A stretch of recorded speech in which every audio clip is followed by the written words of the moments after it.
मग ताई आप्पे नको.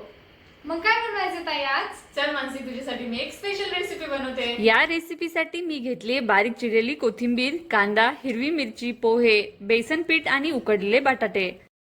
उकडलेल्या बटाट्याचा बारीक किस करायचा. कढईत गरम तेल, जिरे, हिरवी मिरची आणि कांदा खरपूस परतून घ्यायचा.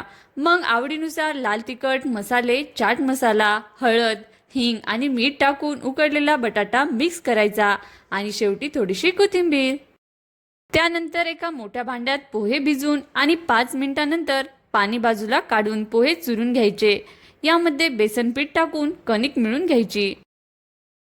आपण जी बटाट्याची चटणी बनवली आहे त्याचे गोल गोल गोळे करायचे आणि मग या कणकेच्या बारीक वाट्या करून त्यामध्ये बटाट्याची चटणी एकत्र करून याचा वडा बनवायचा.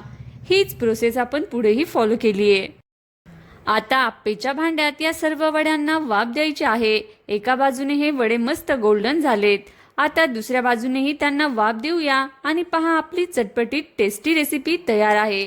तुम्ही सुद्धा नक्की ट्राय करा.